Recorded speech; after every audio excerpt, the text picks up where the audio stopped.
Chapter 9 part 3। এখানে basically পড়ানোর মতো টপিক একেবারে কম, সবগুলো বেসিক জিনিস। আর যে বিষয়টা হলো যে এখানে যেগুলো আছে, বিশেষ করে সংস্থার সদস্য, বাংলাদেশ কোন কোন সংস্থার সদস্য পদ লাভ করেছে, এগুলো ইন্টারন্যাশনাল অ্যাফেয়ার্স আমরা পড়ছি, প্রত্যেকটা সংস্থা ভিত্তিক পড়া হয়েছে। এখানে যে বিষয়টা জানা উচিত যে প্রথম আন্তর্জাতিক কোনো সংস্থার সদস্য পদ লাভ করে, আন্তর্জাতিক সংস্থার সদস্য পদ লাভ করে বাংলাদেশ কমনওয়েলথের, যেটা এপ্রিলে ছিল, অর্থাৎ 18 এপ্রিল। এটা কিন্তু কানাডা থেকে এই সদস্য পদটা লাভ করছে, কানাডা থেকে। তখন তৎকালীন সরকার প্রধান বঙ্গবন্ধু উপস্থিত ছিলেন। তার একটা বিখ্যাত উক্তি ছিল ওখানে যে when elephant sits grasses cry, এরকম একটা বিষয় ছিল। যাক, ওটা একটা পরীক্ষা আসবে না। আর এইখান থেকে পদত্যাগ করেছিল, পদত্যাগ করে Pakistan,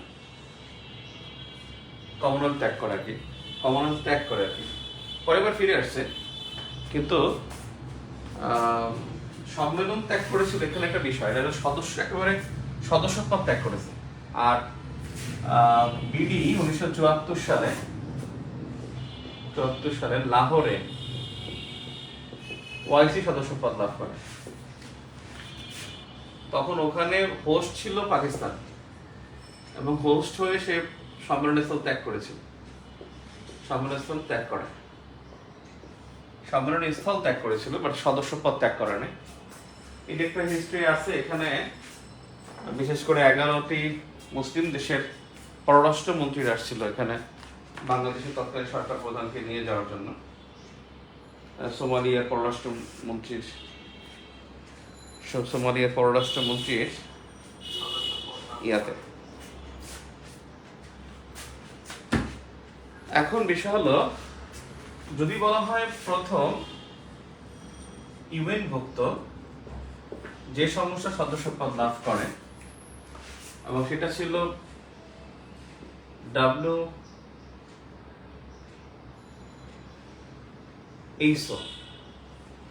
world Health Organization. WHO সদস্য পদ বাংলাদেশ জাতিসংঘভুক্ত কোন সংস্থার প্রথম সদস্য পদ হিসেবে WHO সদস্য পদ লাভ করে। WHO সদস্য পদ পেয়েছিল 17 মে 1972। আর যেটা ছিল যে ইউএন ভুক্ত, জাতিসংঘভুক্ত, আর ওয়ার্ল্ড ব্যাংক এবং IMF এই দুটি সদস্য পদ পেয়েছিল 17 অগস্ট 1972। কিন্তু আপনাদের জন্য আসলে গুরুত্বপূর্ণ কোনটা, সেটা হলো এইটা। অবশ্যই যেটা গুরুত্বপূর্ণ সেটা হলো ইন্টারন্যাশনাল ক্রিমিনাল কোর্ট। এটা সদস্য পদ লাভ করেছিল 2010 সালের 23 মার্চ। কারণ এটার অধীনে কিন্তু ইন্টারন্যাশনাল ক্রাইমস ট্রাইব্যুনাল কিন্তু এটার অধীনে, অর্থাৎ আইসিটি, যেটা বাংলাদেশের আইসিটি, এটা প্রতিষ্ঠা হয় 25 মার্চ 2010। আইসিটি যেটা আন্তর্জাতিক অপরাধ ট্রাইব্যুনাল,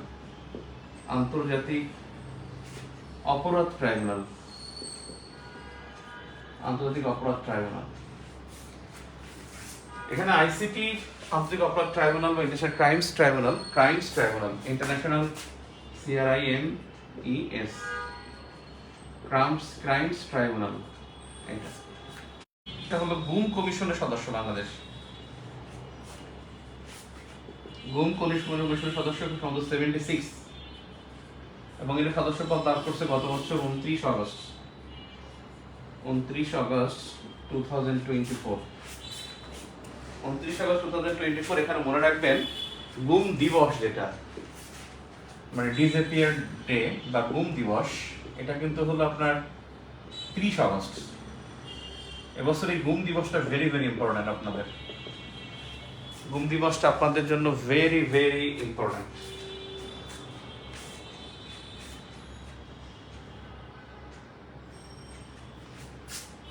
এই গুম কমিশন যেটা, সেটার নাম কিন্তু আপনার international convention on protection for all persons against enforced disappearance. বুঝছেন কিনা? International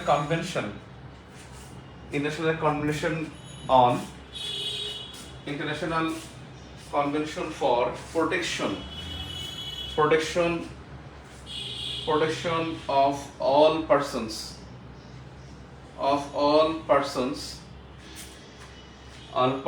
enforced disappearance from enforced disappearance ICPPED অর্থাৎ International Convention for Protection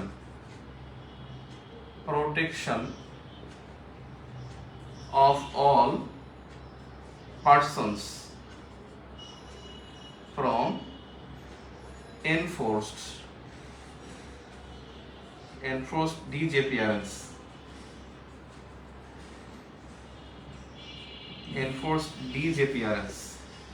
এটা খুবই গুরুত্বপূর্ণ। এটা 29 আগস্ট 2024 এটা পরীক্ষার সম্ভাবনা অনেক বেশি। আর সাধারণত মানে গত লিগ গভর্নমেন্টে যেগুলো হয়েছে সেগুলো কিন্তু আসলে যেমন এনডিবি সদস্য হয়েছে 2021 সালে, এই সমস্ত বিষয়গুলো আসলে পরীক্ষায় থাকার সম্ভাবনা খুবই কম, কারণ এখানে হয়তো আসবে একেবারে বেসিক, নয়তো আসবে এই গভর্নমেন্টের বা আফটার লিগ গভর্নমেন্টের যেগুলো হয়েছে সেগুলো থেকে প্রশ্নের সম্ভাবনা বেশি। আপনাদের প্রশ্ন ইনশাআল্লাহ বোঝা যাবে। আপনারা মডেল টেস্ট যদি সলভ করেন, বিশেষ করে আমার যে টেস্ট ভিউ এটা সলভ করলে আপনার অনেক আশা করি অনেক ধারণা হবে। আমার আল্লাহর রহমতে এখন পর্যন্ত হয় নাই, খুব কম হয়েছে যে অনুমান এদিক সেদিক হয়ে গেছে, যেটা অনুমান করছি কাছাকাছি, আল্লাহর রহমতে খুবই কাছাকাছি হয়েছে যে অনুমানগুলো এক্সপিরিয়েন্সের কারণে হয়তোবা। যে আমার যেটা মনে হচ্ছে যে এবার আসলে কোশ্চেন বোঝা যাবে যে কি হবে বোঝা যাবে ইনশাআল্লাহ। তো বেসিক্যালি এখানে এই সংস্থাগুলো পড়লেন। এরপরে আপনাদের জন্য দেখেন এবছর ভাস্কর্য, স্থাপত্য, চিত্রকর্ম, এই যে 3টা টপিক আছে, এবং হলো গান, বিভিন্ন গান আছে, নৃত্য আছে, নৃত্য। এবছর দেখবেন আপনার, আমার বিশ্বাস ইনশাআল্লাহ এবছর যে এই যে নববর্ষের যে স্লোগান, নববর্ষের স্লোগানটা তো ভুলে গেলাম, একটু আগে আমি বেসিকগুলোতে কারেকশনে দিয়ে আসলাম, এই একটু আগেও, যে ফেসিবাদের পতন, কি যেন নববর্ষের স্লোগান যেটা, সেদিন মনে আপনাদের ব্যাংকের পরীক্ষা তো এই প্রশ্নটা আসছে, ফেসিবাদের পতন, আরে বর্ষবরণ 1432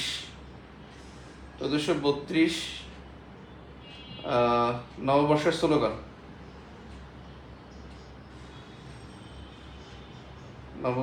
স্লোগান, স্লোগানটা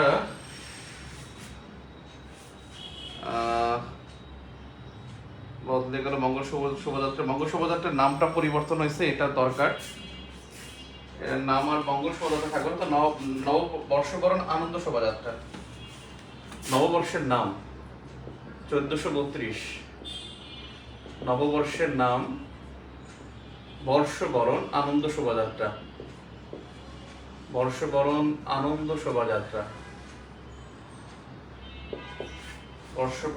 শোভাযাত্রা। আর এখানে স্লোগানটা যে ছিল, স্লোগানটার নামটা খুবই সুন্দর, মানে মোটামুটি সুন্দর আর কি, মিলানো।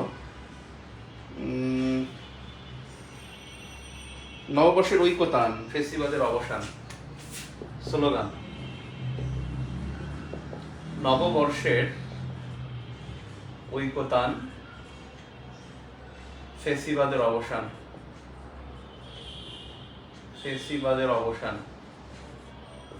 নববর্ষের ঐকতান, ফেসিবাদের অবসান।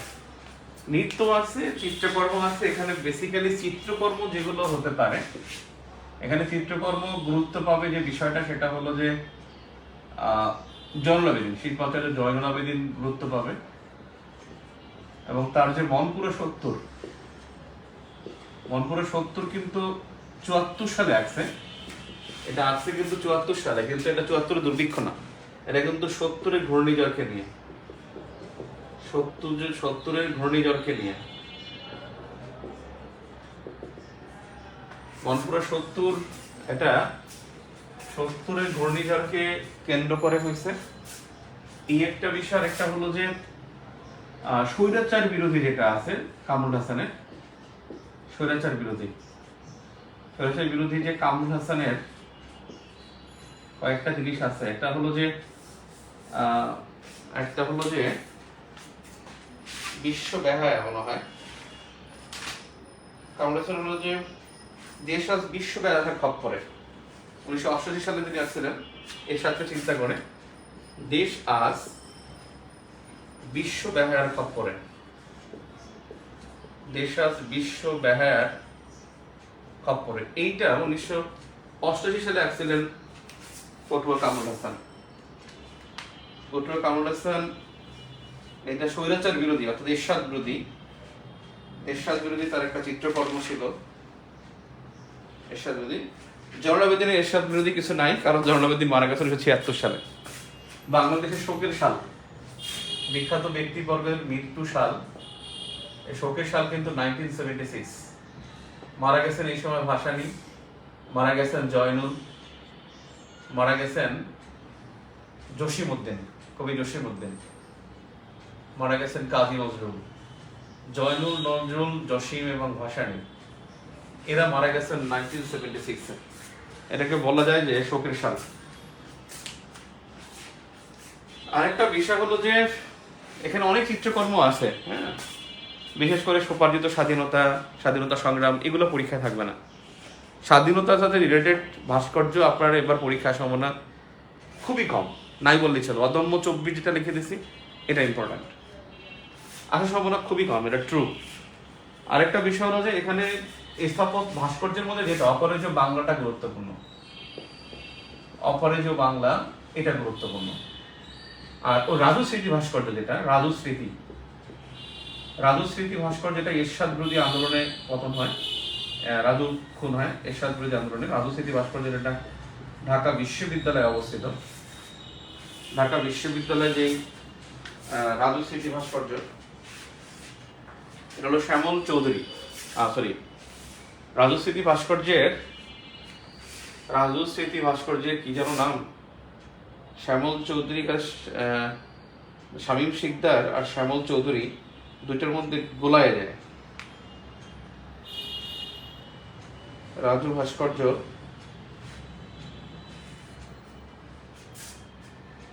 মঈন হোসেন রাজু হত্যাকাণ্ড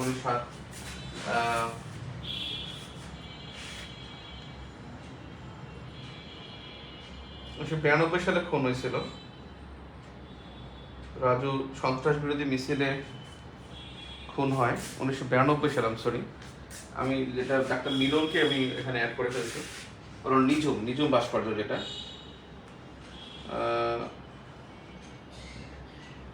মঈন হোসেন রাজু হলো মঈন হোসেন রাজু। তিনি 1992 সালে শহীদ হন। 1992 সালে খুন হয় সন্ত্রাস বিরোধী আন্দোলনের ছাত্রলীগ এবং ছাত্র দলের মানে মারামারির মাঝে পড়ে মারা যান। আর রাজু স্মৃতি ভাস্কর্য যেটা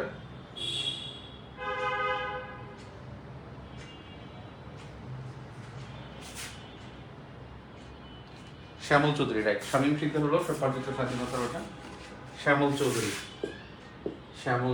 আর শামীম শিকদারের কোনো ভাস্কর্য আসবে কিনা সন্দেহ আছে, কারণ তিনি শামীম শিকদার আসবে শামীম শিকদার তো আওয়ামী লীগ বিদ্বেষী ছিলেন। তার ভাই কিন্তু ওই যে ফিরোজ শিকদার, সিরাজ শিকদার, আপনি জানেন যে সিরাজ শিকদার যে খুন হয়েছিল, সিরাজ শিকদার তারই ভাই হলো আপনার শামীম শিকদারের ভাস্কর্য ভালো, গুরুত্বপূর্ণ। সিরাজ শিকদার খুন হন বঙ্গবন্ধুর সময়। তো যাই হোক, এখানে বিষয় হলো অপরাজেয় বাংলা কেন বললাম, এটা হলো 1979 সালের 16 ডিসেম্বর এটা উদ্বোধন করেছিলেন জিয়াউর রহমান উদ্বোধন করেন, উদ্বোধক। তবে তার একটা মানে এখানে উদ্বোধন করতে গিয়ে তিনি এটা বিরূপ আচরণের শিকার হন, কিন্তু তিনি উদ্বোধন করছেন। এটাই মূল ধারণা। ওই ইতিহাস পরীক্ষা আসবে না, কিন্তু এটা আসবে যে উদ্বোধক ছিল জিয়াউর রহমান এবং এর ভাস্কর ছিলেন সৈয়দ আব্দুল্লাহ খালেদ। ভাস্কর সৈয়দ আব্দুল্লাহ খালেদ,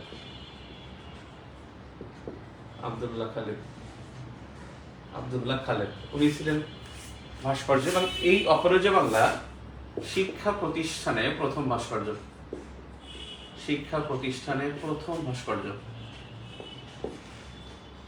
শিক্ষা প্রতিষ্ঠানের প্রথম ভাস্কর্য হলো অপরাজয় বাংলা।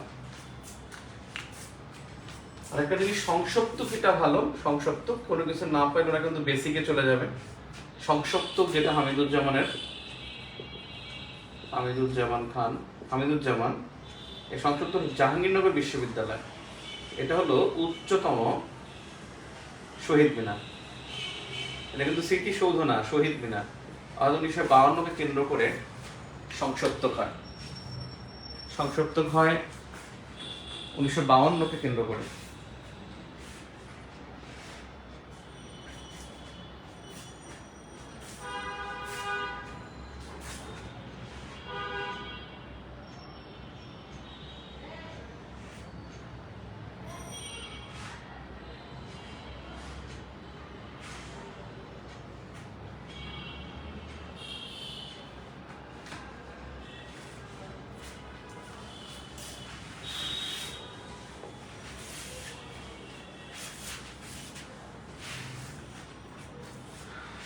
এখানে আপনারা পটুয়া কামরুল মানে তিনজন পুরো মুখস্থ করবেন। একটা হলো পটুয়া কামরুল, আর একটা হলো এস এম সুলতান, আর হলো জয়নুল। এই তিনজনের পড়বেন, ঠিক আছে। আর এটা মনে রাখবেন নিঝুম ডাক্তার মিলন স্মরণে ভাস্কর্য, ঢাবিতে অবস্থিত। মিলন চত্বর আপনাকে চেনে, যেমন স্টার মার্ক এরকম করা। এই রাজু স্মৃতি ভাস্কর্যের ঠিক পশ্চিম দিকে ডান পাশে কর্নারে এরকম একটা স্টার মার্ক করা আছে। এটাই কিন্তু নিঝুম ডাক্তার মিলন। তিনি এরশাদ পতন আন্দোলনের শহীদ হয়, এরশাদ বিরোধী আন্দোলনের শহীদ। আর একটা জিনিস, নূর হোসেন যে আছে, নূর হোসেনের কথা মনে রাখবেন। শহীদ নূর হোসেন কিন্তু 10 নভেম্বর মারা যান, 10 নভেম্বর 1987। উনি লিখছিলেন যে ওনাকে আসলে হত্যা করার উদ্দেশ্যে ওনাকে লেখা হয়েছিল। এরকম অনেক ডকুমেন্টারি আছে, অনেক লেখা আছে। তাকে আসলে গুলি করে মারবে এজন্য তার বুকে এবং পিঠে লেখা ছিল যে স্বৈরাচার নিপাত যায়, গণতন্ত্র মুক্তি পাক। স্বৈরাচার, আর এখানে বুকে পিঠে লেখা ছিল যে স্বৈরাচার নিপাত যাক, গণতন্ত্র মুক্তি পাক। আগের রাজনীতি আরো খারাপ ছিল, আমরা মনে করি যে এখন মনে হয় খারাপ। আগের রাজনীতি আসলেই অনেক খারাপ ছিল। ইতিহাস পড়লে আপনি, বিশেষ করে যারা বাংলাদেশের পত্রিকা পড়বেন, আপনি যদি 1971 থেকে পড়া শুরু করেন, 1971-এর আপনি ধরবেন একেবারে 25শে মার্চ, ওখান থেকে খালি পৃষ্ঠা উল্টাবেন আপনি। আমার একটা ফেভারিট হবি ছিল, আমি কিন্তু সত্যি কথা বলতে সাধারণ জ্ঞান শেখার জন্য আমি কোনো বই পড়ি না। সাধারণ জ্ঞানের কোনো বই আমার টেবিলই ছিল না, মুখস্থ করার কোনো আমার কার্যক্রমই ছিল না। আমি এখনো সাধারণ জ্ঞানের জন্য বই পড়ি না। আমি যেটা করতাম সেটা হলো, আমি ক্লাস 7 থেকে আমি পত্রিকা পড়তাম। ক্লাস 7 থেকে যখন পড়তে শিখছি, আমি যখন 7-এ পড়ি তখন 1999 ছিল, এবং তখন ক্রিকেট খেলার একটা বিশ্বকাপ ক্রিকেট ছিল। তখন মে মাসে বিশ্বকাপ হয়েছিল, 1999 সালে বাংলাদেশ নিউজিল্যান্ডের সাথে প্রথম বিশ্বকাপ খেলা। ও সম্বন্ধে 17 মে বা 16 মে তারিখটা ছিল। তো তখন থেকে আমি খেলা দেখি, তখন খেলার পাতা পড়তাম। এরপরে ক্লাস 8-এ পড়ি, তখন থেকে বিশেষ করে 8-এ পড়ি 2000 সালে, তখন আমি ক্লাস 8-এ পড়ি। তখন থেকে আর কি খুব ভালো করে পড়ি, এবং আমি খুব সংসদ শুনতাম। আমি ক্লাস 7-8-এ থাকতে আমি দেখছি যে আগে রেডিও ছিল একটা, আপনাদের মনে আছে কিনা, টিভি সেন্টার ধরতো ছোট্ট এরকম ঠেলে টিভি সেন্টার একটা অ্যান্টিনা ছিল। টিভিতে কি হইতো, এটা কথাগুলো এখানে আসতো, car car car car car car car, মানে স্পষ্ট না। নদীর পাশে আমার, মানে নদীর পাশে আব্বার সাথে থাকতাম। মানে আব্বা আদমজি জুটমিনে চাকরি করতেন, পরে রিটায়ার্ড করে তিনি একটা ছোটোখাটো ব্যবসা দিয়েছিলেন। ওই আব্বার সাথেই আব্বা আমাকে রাখতেন দোকানে রেখে, আব্বা পড়াতেন। তো যাই হোক, এখানে নদীর পাড়ে ছিল, ওখানে মানে একা করে মানে 300 টাকা ওই সময় অনেক টাকা, 310 টাকায় কিনছিলাম, আর সেকেন্ড হ্যান্ড। এবং সে আমার সাথে মানে বাটপারি করছে, একজন যে দিয়েছে, উনি এখন দেশের বাইরে থাকেন, ফ্রান্সে থাকেন, চরম বাটপারি করছেন লোকটা আমাকে, যে এটা ভালো না, একটা নষ্ট একটা মোবাইল। ওটা দিয়ে সংসার শুনতাম, হ্যাঁ সংসার শুনতাম। এবং এটা কয়েকদিন পর নষ্ট হয়ে গেলো, পরে বড় একটা টেপ কিনছি, টেপ দিয়ে আমি সংসার শুনতাম, বিবিসি খবর শুনতাম আমি ক্লাস 8 থেকে। এবং আমি যদি বলেন আমাকে পলিটিক্যাল, আমি খুব সচেতন, পলিটিক্যাল ইস্যু কিন্তু আমার মাথা থেকে, মানে পলিটিক্যাল ইস্যুগুলো আমি লিখি বেসিক্যালি। আমি যে পলিটিক্যালি যে একটা আদর্শ হোল্ড করি বা কিছু একটা কি, এটা সবার মধ্যেই আছে, আপনার মধ্যে আছে, আরেকজনের মধ্যে আছে, সবার মধ্যে একটা পলিটিক্যাল একটা ফিলোসফি আসি, এটা থাকি, সবার মধ্যে থাকে। মানে ম্যান ইজ পলিটিক্যাল অ্যাকশন, এতে কোনো সমস্যা নেই, এতে কোনো বিষয় না। ফিলোসফিক্যালি মানুষের মধ্যে একটা মানুষের ডিফারেন্স থাকে। আসলে ব্যাপার হচ্ছে এটা রেসপেক্ট আছে কিনা, এটা হলো বিষয়। আমার যদি আপনার বিশেষের প্রতি রেসপেক্ট না থাকে, তাহলে আই এম দ্য ক্রিমিনাল, এটা আমি ক্রিমিনাল। আর যদি আমি রেসপেক্ট থাকে, তাহলে কোনো ব্যাপার না। যে মানুষের কখনোই ফিলোসফি এক হবে না, সবার থিঙ্কিং এক হবে না। যাও যাও, আমি তখন থেকে আমি বিষয়গুলো আমি খুব মানে অবজার্ভ করতে পারতাম। ইউনিভার্সিটিতে ভর্তি হওয়ার পর আমার সবচেয়ে বেশি সময় কেটেছে, যেটা আমার বন্ধু বান্ধব বলতে পারবে, আমার এন্টার বিশ্ববিদ্যালয় লাইফে আমাদের সময় কিন্তু ব্রাউজ করা যেত না, ইন্টারনেট কিন্তু স্মার্টফোনই ছিল না, স্মার্টফোন ছিল না, ওয়াইফাই ছিল না। ওয়াইফাই আসছে ইন 2009, বাংলাদেশে 2009-এ প্রথম ওয়াইফাই আসছে। আর I was in 2006, Dhaka university ছিলাম 2006-এ। 2009 সালে ওয়াইফাই আসে, তা শুধুমাত্র টিএসসিতে প্রথম ওয়াইফাই আসে। এবং ওয়াইফাই একটা ওয়ারলেস ফেসিলিটির নাম দেয় ওয়াই ম্যাক্স, এটার নাম জানি কী দেয় আবার, ওয়াই দিয়ে একটা বানায়, এমএ দিয়ে মানে ম্যাক্সিমাম অ্যাক্সেস কি জানি এরকম একটা বানায়।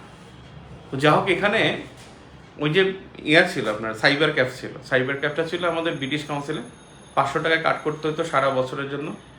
ফুলার রোডে ছিল, এবং ব্রিটিশ কাউন্সিলে বিকালে গিয়ে ওখানে একটু বসতাম। পাবলিক লাইব্রেরিতে আমি সময় দিতাম, কিন্তু আমার সবচেয়ে বেশি সময় কেটেছে হলো ঢাকা বিশ্ববিদ্যালয়ের। আপনারা এখনও মানে পুরাতন পত্রিকার অফিস অনেকে চিনেন না, পুরনো পত্রিকা কোথায় থাকে, ঢাকা বিশ্ববিদ্যালয়ে অনেক শিক্ষার্থী চেনে না।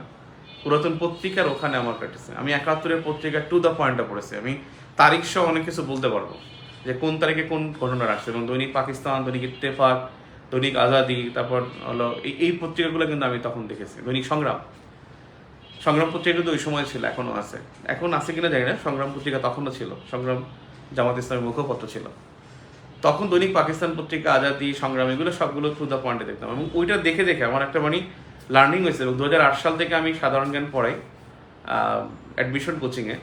সেখান থেকে হলো অ্যাডমিশন কোচিং পড়ার পরে আমি বিসিএস এ ঢুকে 2014 সালে বিসিএস পড়ানো শুরু করি, 35তম বিসিএস থেকে। তো বেসিক্যালি তখন থেকে আমার অ্যাডমিশনে কিন্তু আমার যারা শিক্ষার্থী ছিলেন দেন মানে দে নো ভেরি ওয়েল যে আমার ক্লাস ছিল খুব অ্যামেজিং ক্লাস। আমার কিন্তু অফলাইন ক্লাস, আউটস্ট্যান্ডিং ক্লাস, মাঝে মাঝে আমার ক্লাসের আমি ফ্যান হয়ে যাই। অফলাইন ক্লাসের আমি খুব আউটস্ট্যান্ডিং ছিলাম।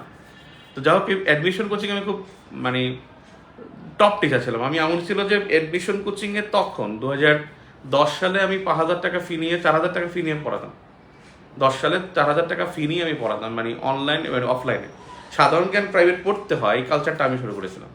2012 সালে আমি 512 জনকে পড়াইছিলাম।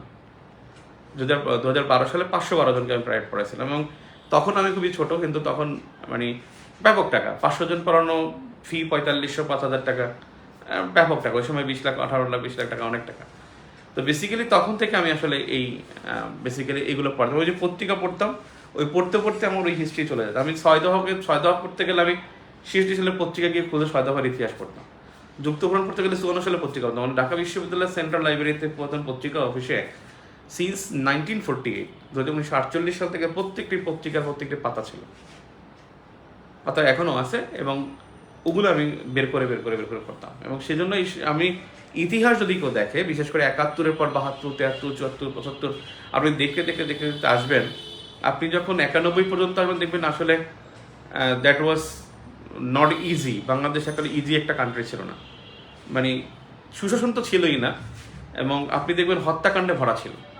এমন কোনো দেশ ছিল না যে এমন কোনো মানে পাবেন না যে হত্যাকাণ্ড হয় না। এবং ঢাকা বিশ্ববিদ্যালয় কেন, বিশ্ববিদ্যালয়ের শিক্ষাঙ্গনগুলো ছিল অস্ট্রের ক্যান্টনমেন্ট, মিনি ক্যান্টনমেন্ট ছিল একটা বিশ্ববিদ্যালয়। সেটা কিন্তু অনেকটা মানে রিমিট হয়েছে। আপনারা আপনাদেরকে যতই যে বলুক যে আপনারা খুব খারাপ, এটা সেটা, এই জেনারেশন এটা এটা, আসলে আপনারা কিন্তু মানে অনেক ভালো। কিন্তু কথা হচ্ছে যে আপনাদের তো ওই সময় তো ফেসবুক ছিল না, এখন তো ফেসবুক আছে, এর জন্য খুব দ্রুত একটা ফ্ল্যাশ হয়। আই এম সরি, আমি গল্প করছি, আমি সরি যে আপনাদের সাথে গল্পে আমি ডুবে গেছি, মানে অটোবায়োগ্রাফি হয়ে গেছে। এই অটোবায়োগ্রাফিটা ঠিক হয় নাই, আমি এক্সট্রিমলি সরি, আপনাদের সময় নষ্ট করার কোনো ইখতিয়ার আমার নাই। ওকে, যা হোক, আবার ক্লাসে যাই। তো বেসিক্যালি এই তিনজন পড়বেন, আর হলো শহীদ নূর হোসেন, যেটা এটা হলো তিনি গুলিস্তানে মারা গেছেন, গুলিস্তান 0 পয়েন্ট, গুলিস্তান 0 পয়েন্ট, এখানে তিনি খুন হন বা শহীদ হন, এখানে শহীদ হন স্বৈরাচার বিরোধী আন্দোলনে, স্বৈরাচার বিরোধী আন্দোলনে, স্বৈরাচার বিরোধী আন্দোলন। এবং দেখবেন স্বৈরাচার বিরোধী আন্দোলন এগুলো এবছর খুব খাবে, খুবই খাবে। আর জুলাই সংক্রান্ত আপনাদের আমি একটা ক্লাস নিয়েছিলাম, কিন্তু জুলাই যেখানে জুলাই পাবেন সেগুলো বেশি ভালো, বেশি বেশি করে পড়বেন। জুলাই থেকে প্রশ্ন আসা অনেক বেশি, ঠিক আছে? তো আমরা খুব বোকা, আমরা খুব বোকা, মানে কাল নিয়ে আসছি আমরা, মানে আজকে যেটা ছিল যে খুব ক্রুশাল টাইম আসলে আমাদের জন্য। এমন একটা জায়গায় আমরা জিওপলিটিক্যালি, এমন একটা অবস্থানে আমরা, জিওগ্রাফিক্যাল যে কনফ্লিক্ট, সেখানে জিওগ্রাফিক্যাল এমন একটা আমরা স্পর্শকাতর জায়গায় অবস্থিত। পুরো দক্ষিণ এশিয়া, দক্ষিণ পূর্ব এশিয়া এখন এমার্জিং, এবং আপনি দেখবেন পৃথিবীর সবচাইতে জনবহুল অঞ্চল কিন্তু দক্ষিণ এশিয়া। এর হলো পৃথিবীর সবচাইতে বড় মার্কেট বলা হয়, সবচেয়ে বড় এবং মার্কেট বা বাজার হলো দক্ষিণ এশিয়া। এবং ইকোনমির ক্ষেত্রে দক্ষিণ পূর্ব এশিয়া খুবই এমার্জিং, দক্ষিণ পূর্ব এশিয়া ইকোনমির এমার্জিং। এবং এই দুইটা অঞ্চলে, এখানে কিন্তু মার্কিন বলেন আর চায়না আর রাশিয়ান বলেন, তাদের কিন্তু কোনো ঘাঁটি নাই, আধিপত্য নাই, এবং দে আর ওয়েটিং, মানে খুবই ওয়েটিং যে আসলে কোন জায়গায় তারা অবস্থানটা তৈরি করতে পারে। এবং তাদের জন্য আসলে দরকার একটা মানে উইক গভর্নমেন্ট, এবং উইক গভর্নমেন্টটা হতে পারে যে তাকে উইক করে দেওয়া হবে, অথবা রাষ্ট্রটাকে উইক করে দেওয়া হবে। সেজন্য আসলে আমাদের খুব সতর্ক থাকা উচিত। এই সময় যেটা আছে, সতর্ক থাকা উচিত। এখানে মানে এমনভাবে কোনো আচরণ করা উচিত না যেন আমরা থ্রেটফুল হই। এখন একটা বিষয় হলো, যেখানে ছিলাম সেটা হলো যে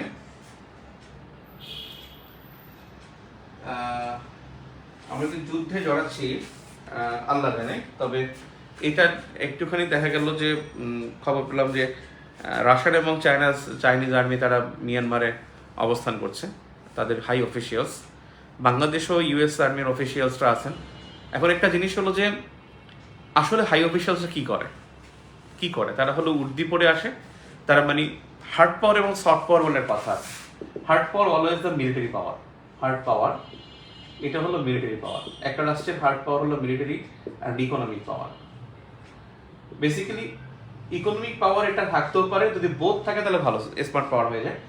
তো বেসিক্যালি হলো মিলিটারি পাওয়ারটা হলো হার্ড পাওয়ার। আর সফট পাওয়ারটা কি? সফট পাওয়ারটা হলো, এটা হলো যে মানে একটা রাষ্ট্রের নন মিলিটারি পাওয়ার, নন মিলিটারি কিছু পাওয়ার থাকে, মানে একটা রাষ্ট্রের অনেক পাওয়ার থাকে নন মিলিটারি পাওয়ার। যেমন হলো একটা রাষ্ট্রের ইমেজ খুব ভালো, একটা রাষ্ট্রের এডুকেশন ভালো, একটা রাষ্ট্রের ডিপ্লোম্যাটিক পাওয়ার ভালো, একটা দেশের ধরেন আপনার যাকে বলে আপনার হেলথ সিকিউরিটি ভালো, একটা দেশের মানুষের হলো নর্মস ভালো, বিহেভিয়ার ভালো, একটা দেশের মানুষের মধ্যে ইথিক্যালি তারা খুবই স্ট্রং, ইথিক্স ভালো, তার গুড গভর্নেন্স, ডেমোক্রেসি, এগুলো হলো ডেমোক্রেটিক পাওয়ার। এই পাওয়ারগুলো হলো সফট পাওয়ার। একটা রাষ্ট্রের সফট পাওয়ার হলো এগুলো যে ইথিক্স, দেয়ার ইথিক্স, তার নর্মস, বিহেভিয়ার, ইমেজ, তারপর হলো তাদের যেটাকে বলে সার্ভিস বা সেবা, এই ডিপ্লোম্যাটিক পাওয়ার, এডুকেশন, এই জিনিসগুলো হলো একটা রাষ্ট্রের সফট পাওয়ার।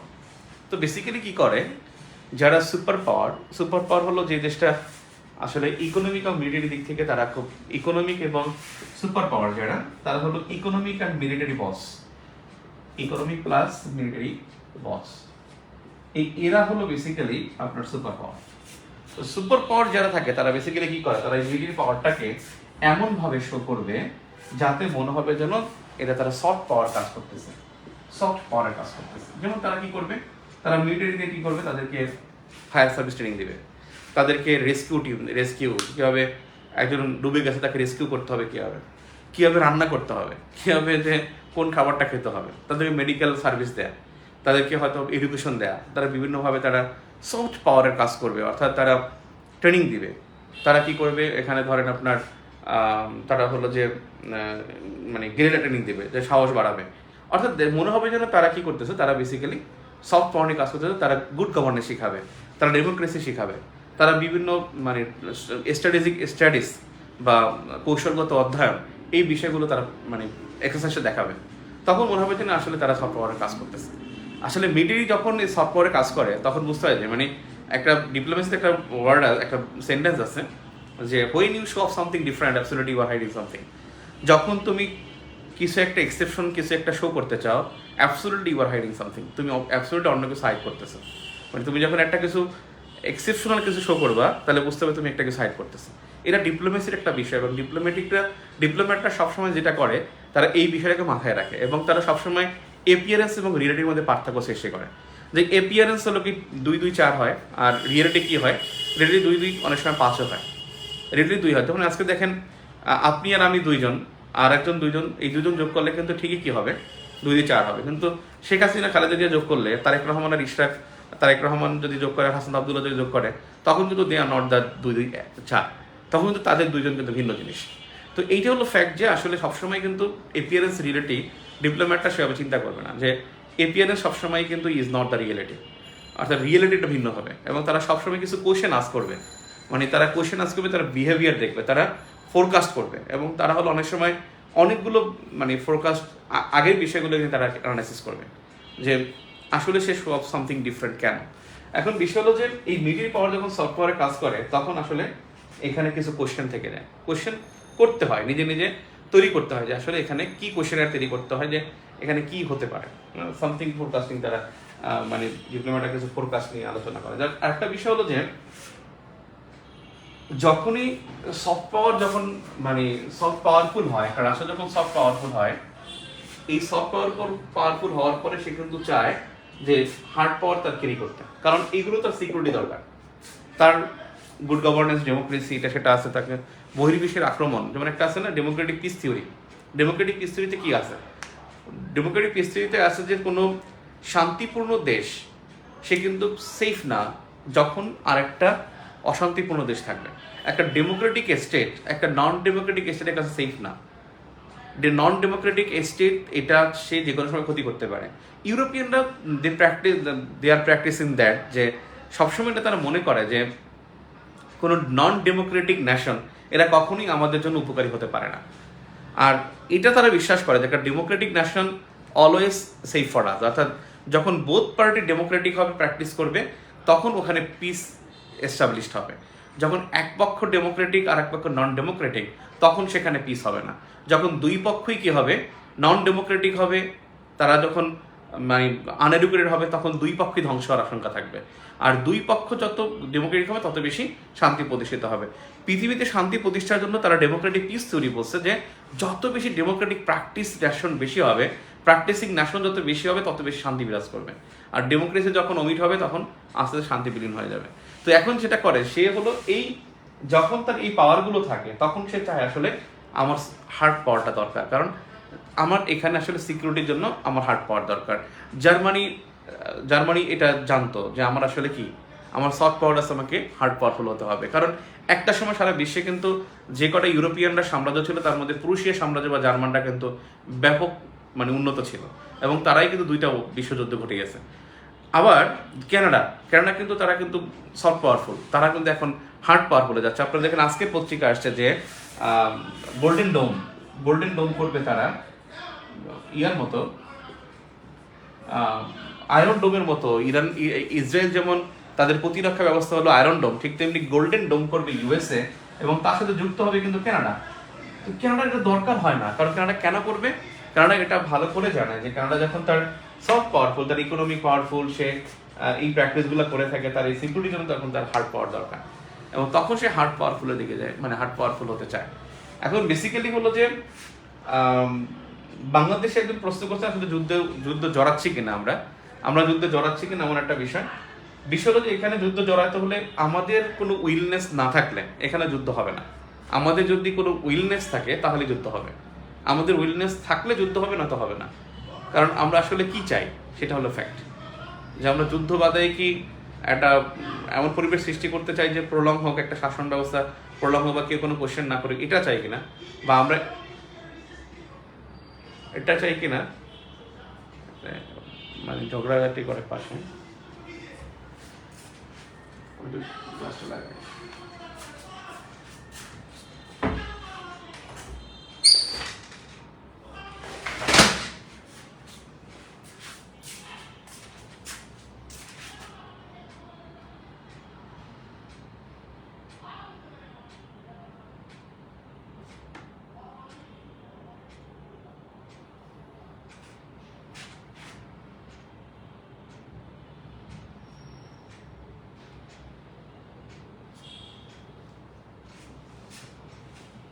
এখন যে বিষয়টা ছিলাম সেটা হলো যে আমাদের একটা আছে মিডিয়া, এরপরে যে টপিকটা আছে মিডিয়া, আরেকটা বিষয় হলো গণমাধ্যমের বিষয়। গণমাধ্যম, এখানে আমাদের কিন্তু কিছু সংবাদ সংস্থা আছে। বাংলাদেশের সংবাদ সংস্থা আমরা শুধু মনে করি যে বাসস মনে হয়, বাসস বাংলাদেশ সংবাদ সংস্থা।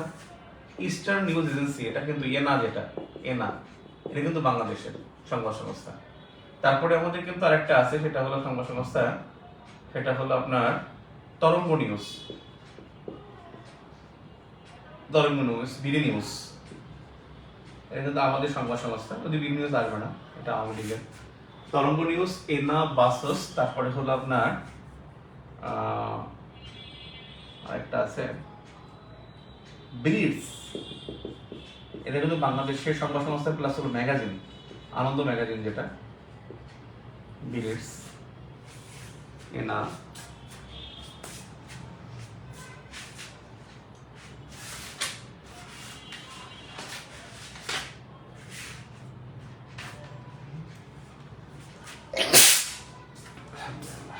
তথ্য কমিশন, এটা প্রতিষ্ঠার জরুরি 2009 3 জুলাই। তথ্য কমিশন, আমাদের এই তথ্য কমিশন এটা গুরুত্বপূর্ণ। মানবাধিকার কমিশন, মানবাধিকার কমিশন কিন্তু আমাদের প্রতিষ্ঠা হয় 1 ডিসেম্বর 2008। মানবাধিকার কমিশন 1 ডিসেম্বর 2008, আর 3 জুলাই 2009 হলো তথ্য কমিশন। দুইটাতেই 3 জন করে সদস্য থাকে। আমাদের সবচেয়ে বেশি press institute of Bangladesh, press institute of Bangladesh, যেটা 1976 সালে হয়। সাংবাদিকদের প্রশিক্ষণ, PIB, PIB, press institute of Bangladesh, press institute of Bangladesh, PIB 1976 এ হয়। আর 1972 তে প্রতিষ্ঠা হয় সংবাদ সংস্থা বাসস, বাসস প্রতিষ্ঠা হয়। বাসসকে ইংলিশে কিন্তু বলে বিএসএস, এটা মনে রাখেন, বাংলাদেশ সংবাদ সংস্থা। 1972 সালে প্রতিষ্ঠা হয়। প্রেস ইনস্টিটিউট অফ বাংলাদেশ 1973 সালে, এটা গণমাধ্যমদের প্রশিক্ষণ দেয়, গণমাধ্যম প্রশিক্ষণ ইনস্টিটিউট, গণমাধ্যম প্রশিক্ষণ ইনস্টিটিউট 1976 সাল। আমাদের টিভি চ্যানেল, টিভি চ্যানেল আমাদের কয়টা, এটা একটা প্রশ্ন আসছিল একবার। আমাদের টিভি চ্যানেল কিন্তু, সরকারি টিভি চ্যানেল কিন্তু 5টা, আর বেসরকারি টিভি চ্যানেল এটা হলো 45। বেসরকারি টিভি চ্যানেল 45। আমাদের রাষ্ট্রীয় বেতার কিন্তু একটা, রাষ্ট্রীয় বেতার যেটা বাংলাদেশ বেতার একটা।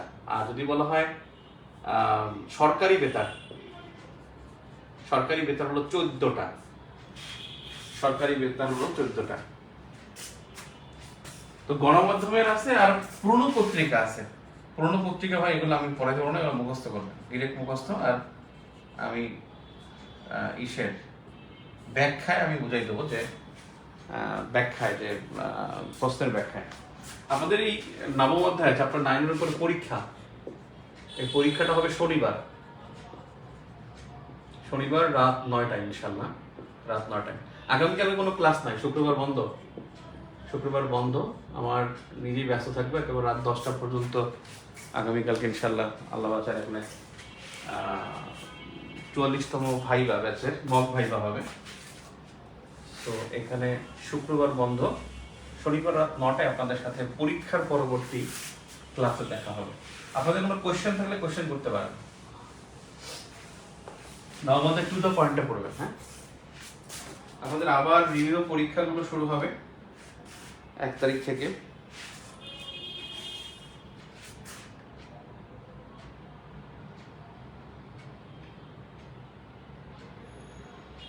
হেজিমনি পাওয়ারটা কি? হেজিমনি পাওয়ার হলো মিলিটারি পাওয়ার। হেজিমনি পাওয়ারটা হলো যখন পাওয়ারটা সে মানে হার্ড পাওয়ার তো হলো মিলিটারি পাওয়ারফুল থাকা, আর হেজিমনি পাওয়ার হলো আসলে আপনি পাওয়ারটা এক্সারসাইজ করতেছেন, সামরিক শক্তিটা আপনি মানে ব্যবহার করতেছেন, সেটা হেজিমনি পাওয়ার। ব্যবহার না করলে তো ওটা যে কোনো মিলিটারি পাওয়ার ব্যবহার না করলে ওটা সফট পাওয়ারে। যখন আপনি মানে গণতান্ত্রিক পুনরুদ্ধারে কাজ করবেন, জনসেবায় কাজ করবেন, ঘূর্ণিঝড়ে গিয়ে সাহায্য দিবেন, তখন তো আপনি সফট পাওয়ার হিসেবে কাজ করতেছেন। রাষ্ট্রীয় সরকারের মধ্যে পার্থক্য কি? খুব ভালো প্রশ্ন করছেন আলামিন। রাষ্ট্রীয় এবং সরকারি এর মধ্যে পার্থক্য কি? রাষ্ট্রীয়টা মনে রাখবেন, রাষ্ট্রের দায় হলো তার রাষ্ট্রপতির আন্ডারে যে থাকে, রাষ্ট্রের সাথে যার জড়িত, অর্থাৎ রাষ্ট্রপতির সম্পূর্ণ এখানে এখতিয়ার থাকে। আর সরকারি যেটা হলো সরকারি সিদ্ধান্তের উপরে পরিচালিত হয়। গভর্নমেন্ট বিভিন্ন ডিসিশন নেয়, সে ডিসিশনের উপরে পরিচালিত হয়। যেমন Bangladesh bank is not the সরকারি ব্যাংক। বাংলাদেশ ব্যাংক কিন্তু সরকারি না। বাংলাদেশ ব্যাংক এমন যে ওর মতো, ও পূর্ণ স্বায়ত্তশাসিত একটি প্রতিষ্ঠান। আর স্বায়ত্তশাসিত প্রতিষ্ঠান মানে হলো যে নিজের আয় দিয়ে নিজে চলবে এবং সে সরকারের নির্দেশনা সে অনুসরণ করবে, তবে সে নিজস্ব নীতি প্রণয়ন করতে পারবে। সরকারের নীতি অনুসরণের পাশাপাশি নিজস্ব আইন বা নীতি প্রণয়ন করতে পারবে। এইটা তার হলো এখতিয়ার আছে, এবং সে আইন করতে পারবে, নীতি প্রণয়ন করতে পারবে। এই এখতিয়ার থাকলে সে স্বায়ত্তশাসিত, ঠিক আছে, এবং রাষ্ট্রীয়। টেক্সটবুক কাজ চলতেছে, ভূগোলের ক্লাস কি পাবো ভাই? ইনশাআল্লাহ চেষ্টা করব। ইউএস আর্মি গতকাল রেস্কিউ করতেছে। হ্যাঁ, ইকোনমি কি সফট পাওয়ার? না, ইকোনমিক যেটা আসলে ইকোনমিকটা এমন যে ইকোনমিক পাওয়ারফুল না হইলে মিলিটারি পাওয়ারফুল হওয়া যায় না। মিলিটারি পাওয়ারফুল হওয়ার পিছনে প্রধান কারণ থাকতে পারে ইকোনমিক পাওয়ার। এই জন্য ইকোনমিক পাওয়ারকে আসলে পুরোপুরি মিলিটারি পাওয়ারও বলা হয় না, আবার সফট পাওয়ার তো বলাই হয় না। ইকোনমিক পাওয়ার তো এমন যে পাওয়ারটাতে আপনি অনেক কিছু করতে পারতেছেন, তার মানে economic power is not the soft power, ঠিক আছে। তার মানে কি হার্ড পাওয়ার বেসিক্যালি মিলিটারি পাওয়ার, আর মিলিটারি পাওয়ারের সাথে ইকোনমিক পাওয়ার অবশ্যই আছে, এটা বোঝা যায়। মানে ইকোনমিক পাওয়ার নেভার বি মানে সফট পাওয়ার। এটা হইতে পারে মেবি, এটা মিলিটারি মানে হার্ড পাওয়ার হতে পারে। মিয়ানমারের বাংলাদেশ নিয়ে, ইউএস এবং চায়না রাশিয়া নিয়ে যা মনোভাব, সেটা নিয়ে একটু বলেন স্যার। বেসিক্যালি এখানে ইউএসএ যেটা আসলে আমরা যেটা এপিএস এবং রিটির মধ্যে মনে করি, আসলে এখন লেখা যায় না। লিখলে তো আপনি মনে করেন সরকারের বিপক্ষে গেলে আপনি ফেসবুকে দোষর হয়ে যান, এবং কি গালিগালাজ যে হয়, কত কিছু লিখেও মানে করে দেই, হাইড করে দেই, ডিলিট করে দেই। যেমন যখন মানে চায়না গেলেন, প্রফেসর ইউনুস যখন চায়না গেলেন, তখন কথাবার্তা হলো, এবং চায়না থেকে যখন বিউসে গেলেন, তার পরপরই 1 সপ্তাহের ব্যবধানে যে 1,80,000 রোহিঙ্গা নিয়ে যাবে। আমি হাসছি, খুব প্রাণ ভরে হাসছি, যে বেসিক্যালি হলো যে কখনোই পশ্চিমা বিশ্ব চাইবে না যে চীনের মাধ্যমে কোনো প্রবলেমে সলভ হোক।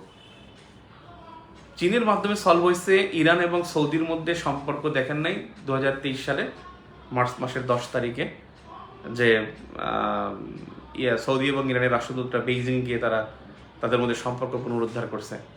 তার মানে এইটা কিন্তু পশ্চিমারা ভালোভাবে নেয় না, এবং খুব ভালোভাবে এটা সমালোচনা হয়েছে, পশ্চিমারা করে থাকে। 2022 সালে যখন চায়নার মাধ্যমে যখন রোহিঙ্গাদেরকে নিয়ে যাওয়ার চেষ্টা করছিল, 23 সালে বিশ্বব্যাংকের একটা পাইলট প্রজেক্টের অধীনে, তখন কিন্তু পশ্চিমারা জাস্ট নিউজ করে দিছে যে মানে এটা জোরপূর্বক ফোর্সফুল্লি যে চীনের মাধ্যমে চীন ফোর্সফুলি এখানে রিপেট্রিয়েশন করতেছে, মানে কন্ডিউসিভ সামথিং এর একটা ওয়ার্ড ইউজ করছে, যে স্বেচ্ছায় হচ্ছে না। চীনের মাধ্যমে রোহিঙ্গা সমস্যার সমাধান হবে, এটা কখনোই পশ্চিমারা চাইবে না। পশ্চিমা মানে ইউরোপ এবং ইউএসএ চাইবে না। আমি যে বললাম, তারা এইটা বিলিভ করে যে ডেমোক্রেটিক, ওই যে বললাম মনোডিক, যে ডেমোক্রেটিক পিস থিওরি, তারা মনে করে যে ডেমোক্রেটিক প্র্যাকটিস করে না, ও আসলে তাদের শত্রু। এবং তারা হলো কি আসলে, তারা হলো কি মানে ভয়ঙ্কর, এবং তারা শিট হোল, যেটাকে জঘন্য বলছিল ট্রাম্প একসময় বলছিল যে শিট হোল, অর্থাৎ ডেমোক্রেসি নাই, তার মানে তার মধ্যে অনেক কিছু নাই। তারা এদেরকে বিশ্বাস করে না, এরা বিশ্বাস করে না। তার মানে সাথে যত ভালো সম্পর্ক, ইউরোপিয়ান ইউনিয়ন সবচেয়ে বেশি রপ্তানি করে চায়না যুক্তরাষ্ট্র সবচেয়ে বেশি রপ্তানি করে, মানে দুই দেশের মধ্যে বাণিজ্য ঘাটতির মধ্যে চায়না অনেক এগিয়ে। তারপরে চীন প্রচুর পরিমাণে অর্থ পায়, যুক্তরাষ্ট্র চীনের কাছে গোল্ড জমা রেখে প্রচুর পরিমাণে ঋণ নিয়েছে। কিন্তু এটা বিশ্বাস করে তারা যে চীন যে তাদের জন্য সেফ না, এটা তারা বিশ্বাস করে থাকে। সো এখানে বিষয় হচ্ছে যে চীনের মাধ্যমে কোনো সমাধান হবে না, সমাধান হলে পশ্চিমারা মানবে না, এটা পশ্চিমারা মানবে না, চীনের মাধ্যমে কোনো কিছু গুড অফিস হোক। হ্যাঁ, মধ্যপ্রাচ্যে তারা গুড অফিস করতে গিয়ে তারা বুঝতে পারছে যে কী হয়েছে। কারণ আফগানিস্তান থেকে চলে গেছে ইউএসএ, কিন্তু ওখানে আফগানিস্তানে ঢুকছে কিন্তু চায়না। আপনার তালেবান চলে গেছে, চায়না ঢুকছে। কুর্দিস্তানে ইউএসএ চলে গেছে, ওখানে চায়না ঢুকছে। আপনার মধ্যপ্রাচ্যে এমনকি যখন ইরানের ওপরে পশ্চিমাদের বা জাতিসংঘ নিরাপত্তা পরিষদে যখন অবরোধ ছিল, এখন অবরোধ আছে ইরানের ওপরে, সরি হ্যাঁ উত্তর কোরিয়ার উপরে, ইরানের উপর নাই, সিন্স 2016 to 2026, এই 10 বছর থাকবে না। ওই সময় যে আগে যখন ছিল 2006 থেকে 16 পর্যন্ত যখন অবরোধ ছিল, তখনও মানে সবচেয়ে বেশি ইরান তেল বিক্রি করছে চায়নার কাছে, অথচ অবরোধ। কারণ তারা বিশ্বাস করে যে চায়না কিন্তু স্ট্যান্ডিং মেম্বার, মানে সিকিউরিটি কাউন্সিলের, তার অবরোধ ছিল 10 বছর, কিন্তু ওই দেশটা 10 বছরে যত বেশি তেল বিক্রি করছে, সবচেয়ে বেশি তেল বিক্রি করছে চীনের কাছে। তো বেসিক্যালি এখানে চীনকে কিন্তু তারা বিশ্বাস করে না। এখন একটা বিষয় হলো যে ইউরোপিয়ান ইউনিয়ন এবং ইউএসএ মিয়ানমারের প্রতি সফট নাকি হার্ড, এই যে একটা বিষয়। আপনি মনে করতে পারি যে মিয়ানমারের উপরে ইউএস এবং ইউরোপিয়ান ইউনিয়ন তারা মিয়ানমারের উপরে তারা রুক্ষ, মানে তারা কিন্তু কি না, পজিটিভ না। আমরা মনে করতে পারি এখানে চীন খুব পজিটিভ। চীনের বেসিক্যালি চীন আসলে কিছু চায় না, চীন চায় হলো বিজনেস করবে, এবং চীন চায় যে বঙ্গোপসাগর ও ভারত মহাসাগরে সে তার অবস্থান তৈরি করতে। এই জন্য তার প্রবেশ করার জন্য গুরুত্বপূর্ণ পথ হলো মিয়ানমার ছাড়া সে পারবে না। এই জন্য চীন মিয়ানমারকে আগলে রাখতে চায়। একটা জিনিস আপনাকে বলি, 2017 সালে যখন রোহিঙ্গারা বাংলাদেশে প্রবেশ করে, তখন পোপ ছিল তখন জুলিয়ান ফ্রান্সিস, তখন তিনি সফর করেছিলেন তিনি মিয়ানমার, তারপর বাংলাদেশে আসছিলেন। আপনাদের মনে থাকতে পারে, এটা খুব নভেম্বর মাসে বেশ আলোচিত ছিল 17 সালে, এবং 17 সালে আগস্ট থেকে কিন্তু রোহিঙ্গারা প্রবেশ করতেছে, নভেম্বর মাসে সফর করেছিলেন। সেখানে মিয়ানমারে তিনি একটা বার রোহিঙ্গা শব্দটা ইউজ করেন নাই। খ্রিস্টীয় পোপ তিনি মিয়ানমারে একটা বার রোহিঙ্গা শব্দটা ইউজ করেন না। কেন করেন নাই? কারণ হি নিউ দ্যাট যে মিয়ানমারে ক্রিশ্চিয়ান রিলিজিয়ান স্প্রেডিং হচ্ছে। এটা একটা বুদ্ধিস্ট কমিউনিটি এবং বুদ্ধিস্ট একটা রাষ্ট্র, এখানে 101টা সম্প্রদায় বসবাস করে, কিন্তু এখানে ক্রিশ্চিয়ান রিলিজিয়ান ইজ স্প্রেডিং। এই জন্য সে কিন্তু ওখানে একটা বড় তাদের বিব্রত হয় বৌদ্ধরা, যে রোহিঙ্গাদের কথা বললে যে বুদ্ধিস্ট গভর্নমেন্ট, মিয়ানমারের গভর্নমেন্ট যে তারা ইরিটেট হবে, এটা সে বুঝতে পেরে এখানে রোহিঙ্গা শব্দটা সে একবার ইউজ করে না। কারণ হি ওয়াজ জাস্ট এন্টারটেইনিং, যে এখানে এটাই সে যে আসলে ওদের সাথে কথা বলবে, ই করবে, যেখানে আমার তো ক্রিশ্চিয়ান রিলিজিয়ান স্প্রেডিং হওয়া দরকার, সেটা তো হচ্ছে। বাট তিনি যখন ঠিক পরের দিন যখন বাংলাদেশে আসছেন, তিনি প্রথম 8 জন রোহিঙ্গাদেরকে নিয়ে লঞ্চ করছেন। অর্থাৎ এখানে তিনি বুঝছেন যে এখানে আসলে রোহিঙ্গাদেরকে নিয়ে এন্টারটেইন করতে পারবেন। এখানে রোহিঙ্গা শব্দটা ব্যবহার করলে কি হবে, সবাই এন্টারটেইনড হবে। এবং তিনি এখানে আসছেন, ফলশ্রুতিতে যে কাজটা করছেন, তিনি এখানে এসে হলিসি, যেটা ভ্যাটিকানের যে রাষ্ট্রীয় নাম হলিসি, ভ্যাটিকানের রাষ্ট্রীয় নাম হলিসির দূতাবাসটা তিনি বন্ধ করে গেছেন। আপনি দেখবেন বাংলাদেশে দূতাবাস বন্ধ করছে ভ্যাটিকান সিটি, সেটা 2017। তিনি এখানে রোহিঙ্গা দিনে আসছেন, কথা বলছেন, লাঞ্চ করছেন, জাস্ট এন্টারটেইন করছেন, এবং সে এখান থেকে লিভ করছেন। লিভ করার সাথে তিনি হলিসি, যেটাকে বলা হয় যে ভ্যাটিকানের রাষ্ট্রদূতকে যে বলা হয় নানসিও, এই নানসিওকে তিনি নিয়ে চলে গেছেন, এবং এই নানসিও যে ওই যে গেছে আর বাংলাদেশে আসেন না। অর্থাৎ ভ্যাটিকানের সাথে কিন্তু বাংলাদেশের রাষ্ট্রীয় সম্পর্ক নেই, দুই দেশের মধ্যে সম্পর্ক কিন্তু 17 সালে ছিন্ন হয়ে গেছে। কারণ এখানে পশ্চিমারা, ইউরোপিয়ান এবং ইউএসএ, তারা খুব ভালো করে জানে যেখানে ক্রিশ্চিয়ান রিলিজিয়ান স্প্রেডিং হচ্ছে। সো তার জন্য সেফগার্ড কিন্তু মিয়ানমার, এবং এই জন্য সে মিয়ানমারের কাছে সে অনেক কিছুই সে চাইবে, যে মিয়ানমার যেখানে অনেক কিছু এখানে পায়, এবং সে এখানে স্থিতিশীল। আপনি জানেন আরাকান আর্মি কিন্তু মানে খুব ভেরি পাওয়ারফুল, এবং আপনাদের কিছু নিউজ আসছে যে আমাদের কিন্তু 3টা জাহাজ তারা নিয়ে গেছে, কয়েকজন যা জেলেকে হত্যা করছে নিয়ে গেছে। আরাকান আর্মি খুবই পাওয়ারফুল, পাওয়ারফুল হওয়ার পর এখানে কেন আরাকান আর্মি কেন স্বাধীনতা ঘোষণা করে না? কারণ এখানে তারা ঘোষণা মানে না করার জন্য যত কিছু দরকার সেটা তারা করছে। বেসিক্যালি এখানে এইটা চাচ্ছে যে তারা তারা একটু সময় নেবে, কিপ টাইম, এবং দেখবেন একটা সময় ফ্লোরিস্ট হবে। কিপ টাইম এবং ফ্লোরিস্ট, এবং আমার মনে হয় এটা 2-3 ইয়ার্স, আমার যেটা ইউএস পলিসির মধ্যে যেটা আছে সেটা আমার মনে হয় 2-3 ইয়ার্সের মধ্যে হবে, কিন্তু এখন না, নট নাও, কিন্তু ভেরি আর্লিয়ার। তো এই একটা বিষয় যে এখানে ইউএসের একটা ভালো নজর এখানে থাকবে মিয়ানমারের প্রতি, যেখানে খ্রিস্টান রিলিজিয়নটা এক্সপোর্টিং হচ্ছে এই জন্য। আচ্ছা, আমি যেখানে ছিলাম, আর কোনো কোয়েশ্চেন আছে কিনা? ফোন এসে আমার পাকিস্তানের ইকোনমি খারাপ, মিলিটারি পাওয়ারফুল। পাকিস্তানের ইকোনমি খারাপ, মিলিটারি পাওয়ারফুল। পাকিস্তানের ইকোনমি এত, নর্থ কোরিয়াও আছে, এরকম কিছু বিষয় আছে যে, কিন্তু ওদের হলো কি, ওদের হলো সহজাত, কিছু দেশে সহজাত। আমি বলছি যে কখন সফট পাওয়ার থেকে পাওয়ারফুল হয়, একটা রাষ্ট্র সফট পাওয়ার টু পাওয়ারফুল হয়, কিন্তু একটা রাষ্ট্রের সহজাত প্রবৃত্তি এটা। যেমন সোভিয়েত ইউনিয়নের ইকোনমি তো টপ 10-এ নাই, এটা কি জানেন? সোভিয়েত ইউনিয়নের কিন্তু রাশিয়ার কিন্তু ইকোনমি টপ 10-এর মধ্যে নাই, বাট ওর কিন্তু সহজাত এটা যে ও মিলিটারি পাওয়ারফুল হবে, এটা ওর সহজাত। এটা ওদের না, এটা হলো সহজাত। একটা জিনিস হলো পাকিস্তান, আমার ছোট মুখে বড় কথা বলা হয়ে যাবে, I think by 5 to 10 years Afghanistan পাকিস্তানকে দখল করবে। কারণ পাকিস্তানের সেনাবাহিনীর একটা বিরাট অংশ তালেবান সমর্থিত, বিরাট অংশ, এবং মিনিমাম 50% মোর দেন। এবং Tehriki Taliban very very strong, এবং দেখবেন একটা সময় প্রডিউস করবে, একটা অভ্যুত্থান হবে, পাকিস্তান আফগানিস্তান অ্যাটাচড হয়ে যাবে। আই থিঙ্ক, আমার বিশ্বাস এটা, যে 5 to 10 ইয়ার্স লাগবে দুই দেশের মধ্যে একত্র, এবং আফগানিস্তানের কাছে পাকিস্তান পরাস্ত হবে। এটা হলো আমার একটা মানে অবজারভেশন। কারণ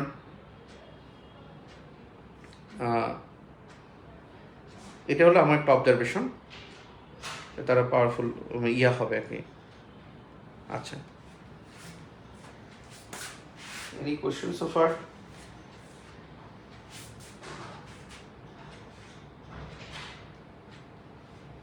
আপনারা নবম অধ্যায়টা টু দ্য পয়েন্টে পড়ে পরীক্ষাটা দিয়ে নেন, এই অধ্যায় থেকে প্রশ্ন কমন আসে।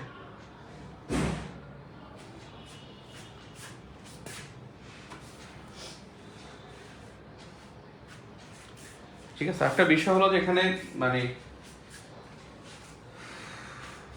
কোনটা জানিয়েছিলাম,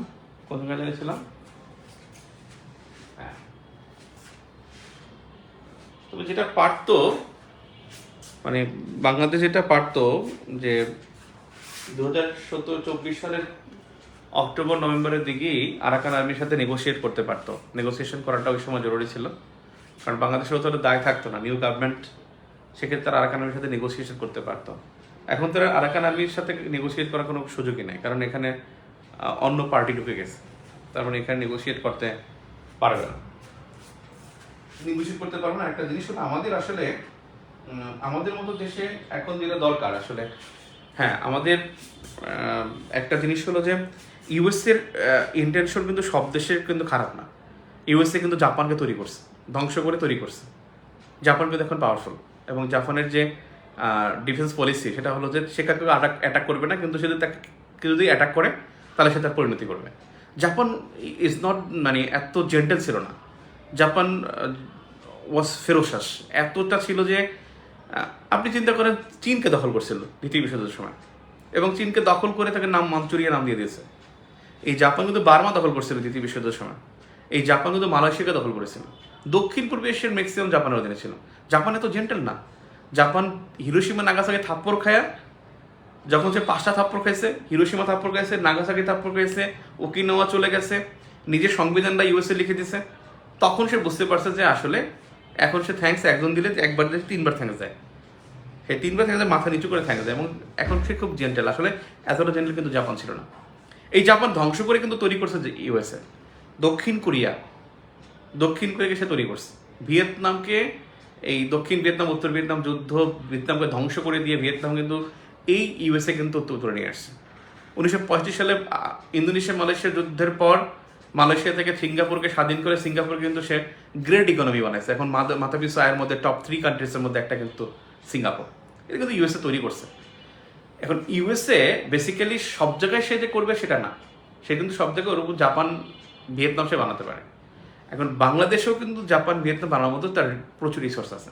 বাংলাদেশের সবচেয়ে বেশি শক্তি যেটা, সেই শক্তিটা হলো যে সুপেয় পানি, মিষ্টি পানি। বাংলাদেশের মতো জায়গায় এত মিষ্টি পানি পৃথিবীর কোথাও নেই, এবং এটা এই সুপেয় পানি বা মিষ্টি পানি এটাই বাংলাদেশের বিশাল অ্যাসেট। শিল্পায়নের জন্য বলি, বা যোগাযোগ ব্যবস্থার জন্য বলি, বা হলো যে বিশুদ্ধতার জন্য বলি, এটা একটা বিশাল অ্যাসেট। তারপরে বাংলাদেশে যে এখানে করা সম্ভব না তা না, অবশ্যই সম্ভব। কিন্তু একটা ফ্যাক্ট ইজ দ্যাট যে বাংলাদেশ আসলে কোরিয়ার মতো একটা উপদ্বীপ না, জাপানের মতো একটা দ্বীপরাষ্ট্র না, আর ভিয়েতনামের মতো এত বিশাল একটা মানে সমুদ্র বেষ্টিত একটা অঞ্চল না। তাহলে বাংলাদেশ কিন্তু একটা ফানেল আকৃতির। বাংলাদেশকে এখনো সমুদ্র সীমা থেকে আসতে হলে মিয়ানমার আর ইন্ডিয়া ধরে দিলে বাংলাদেশ কিন্তু সমুদ্র সীমা কিন্তু বের হতে পারে না এখনো, যদি ধরা হয়। এবং যদি তারা যদি মানে আমরা শুধুমাত্র মহিষপানের কারণে একটু বেঁচে যাচ্ছি, আমাদের ফানেল আকৃতির একটা ভূখণ্ড আমরা। আমাদের তিন দিকে ইন্ডিয়া, একদিকে ভারত মহাসাগর, এই বঙ্গোপসাগর। তার মানে আমাদের জিওগ্রাফিক্যাল লোকেশন কিন্তু ওদের মতো না।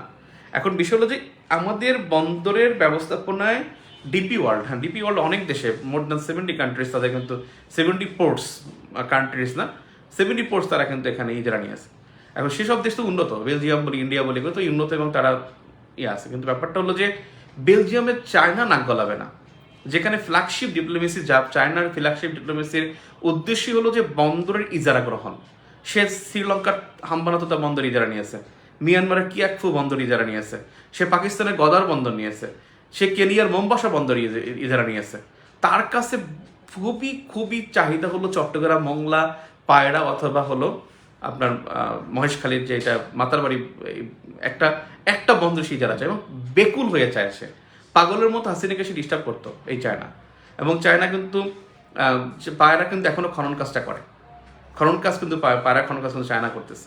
চায়না কিন্তু সোনা দিয়ে চেয়েছিল, বিশ্বব্যাংক এবং চায়নার মধ্যে একটা মারামারি হলো, পরে সোনা দিয়ে বাদ দিয়ে পায়রা নিয়ে গেল, পায়রা থেকে ওর মাতার বাড়ি গভীরতম নিয়ে গেল। এখন বিষয় হলো যে এখানে তো চায়নার ইন্টেনশন আছে, এই জন্য তো আসলে আমাদের এই রিস্কটা এখন নেওয়াটা উচিত না। আমাদের ইকোনমির জন্য আমরা সবচেয়ে বেশি ইম্পোর্ট করি চায়না থেকে। হ্যাঁ, এক্সপোর্ট আমরা ইউএসএতে করি, যুক্তরাষ্ট্রে আমরা এক্সপোর্ট করি, এটা ট্রু।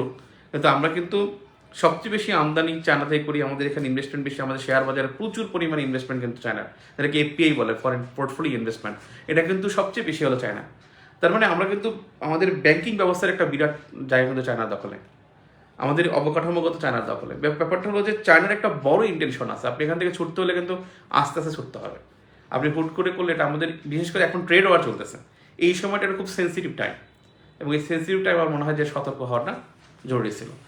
এটা ডিপ্লোমেসিতে এক জিনিস চিন্তা করবে, ইকোনমিক্স এক ধরনের চিন্তা করবে, এটাই আসলে পলিসি। কিন্তু বেসিক্যালি হলো যে স্ট্র্যাটেজিতে তর্ক হবে, আলোচনা হবে, তারপরে যেটা সবচেয়ে মানে সেফ হবে সেটাই সিদ্ধান্ত নেবে। একটা রাষ্ট্রের পলিসিগুলো নেওয়া তো ইজি না, এত চিন্তা করে নেওয়া যায় না। খুব আপনি একটা জিনিস চিন্তা করেন, আমাদের বন্দর সক্ষমতা আমরা 100তম ছিলাম। চট্টগ্রাম বন্দর কিন্তু এখন 64তম, একেবারে কিন্তু খুব খারাপ না। চট্টগ্রাম পোর্টে কিন্তু 64তম। আপনি চট্টগ্রাম পোর্ট, আপনি মংলা পোর্টকে আপনি করেন, যেটা আমাদের রেল লাইন হয়ে গেছে, এবং সেখানে আমাদের মংলা পোর্টকে বেশি জোর দেওয়াটা উচিত ছিল। পায়রা পোর্টকে আমাদের ফোকাস দেওয়াটা জরুরি ছিল। এখন এই মানে চিটাগং পোর্টকে আমরা বেশি প্রাধান্য দিতে গিয়ে আমাদের কিন্তু মানে লাভের সাথে ক্ষতিটা বেশি হচ্ছে। মংলা এবং পায়রা কিন্তু ব্যাপক অল্টারনেটিভ, কারণ আপনার মাতার বাড়ি কিন্তু অলরেডি সেট হয়ে যাচ্ছে। তার মানে আপনার এখন কিন্তু এই অঞ্চলে দরকার, এই অঞ্চলে মংলা এবং পায়রাকে দরকার। হ্যাঁ, যদি আপনি এশিয়ান হাইওয়ের কথা চিন্তা করেন, সব কিছু মিলিয়ে এটা কিন্তু জরুরি। তো আমি কোন জায়গাতে ছিলাম, যেখানে চায়নার ফ্ল্যাগশিপ ডিপ্লোমেসি, এই ফ্ল্যাগশিপ ডিপ্লোমেসিটা মাথায় রাখাটা উচিত ছিল। এবং আমাদের এখানে কিন্তু ইউএসএর লোন কিন্তু কম। আমাদের সবচেয়ে বেশি লোন আমাদের ওয়ার্ল্ড ব্যাংকের, সবচেয়ে বেশি loan Bangladesh, world bank, second ADB, third হলো কিন্তু আমরা রাশিয়া কিন্তু থার্ড, এটা কি জানি কিনা। ইউএসএ কিন্তু আমাদের দেশ হিসেবে কিন্তু অত বেশি ঋণ নেই, আমাদের কিন্তু ঋণ প্রদান করে রাশিয়া বেশি। থার্ড কিন্তু রাশিয়া, দেন হলো আপনার চায়না, তারপর ইন্ডিয়া, তারপর ইউএসএ। তার বেসিক্যালি এখানে কিন্তু আপনার ইউএসএ কিন্তু এখানে লোনের দিক থেকে কিন্তু আমরা কিন্তু ইউএসএ কিন্তু পিছিয়ে আছে। এখন বলছে যে আপনি ইউএসএ থেকে লোন নিলে সমস্যা কি, আপনি ইউএসএ থেকে লোন নিতে পারবেন, কিন্তু আপনি ম্যানেজমেন্টটা করতে পারবেন কিনা, সেটা হলো সবচেয়ে বড় বিষয়। আমাদের এই জায়গাটায় ব্যাপারটা হলো যে আমি এটা বোঝাতে চাচ্ছি যে জাপান, কোরিয়া, ভিয়েতনাম, সিঙ্গাপুর এসব দেশের চায়নার ইন্টেনশনটা কম ছিল, বাট বাংলাদেশের চায়নার ইন্টেনশনটা অনেক বেশি। এই জন্য আমাদের এখানে সতর্ক হয়ে সিদ্ধান্ত গ্রহণ করাটা জরুরি। আমি সেটা বোঝাতে চাচ্ছিলাম, এই জন্য আমি এই কথাগুলো বলছি।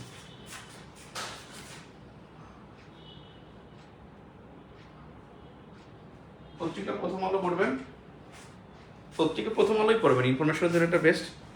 হ্যাঁ, তার 10টা নিউজ থাকলে 7টা নিউজ থাকে ইন্ডিয়ার, এটা ঠিকই, কিন্তু কিছু করার নাই।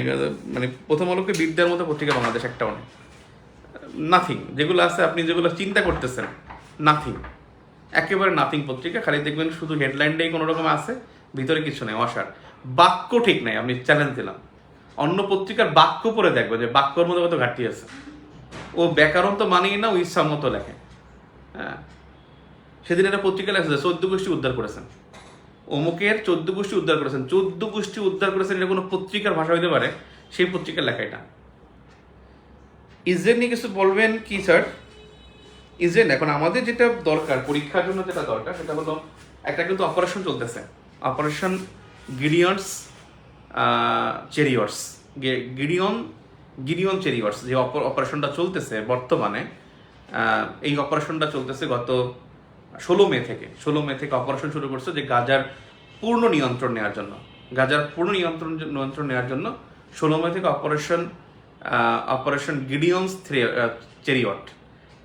চেরিয়ট এটা চালু করছে ইসরায়েল, যে গাজা পূর্ণ নিয়ন্ত্রণ নেবে এবং গাজাকে তারা শূন্য করবে এবং এখানে গাজাকে তারা দখল নেবে। আর যুক্তরাষ্ট্রের ট্রাম্প যেটা চাচ্ছে, যেটা রিবিল্ডিং করতে, সে চাচ্ছে যে এটা একটা বিশ্বের পর্যটন নগরী করবে এবং এই মানুষদেরকে তারা পার্শ্ববর্তী মিশর, লেবানন, তারপরে হলো আপনার জর্ডান, এইসব দেশে তাদের শিফট করবেন এবং এখানে তিনি করবেন, পর্যটন নগরী করবেন, তারপর এখানে নিয়ে আসবেন।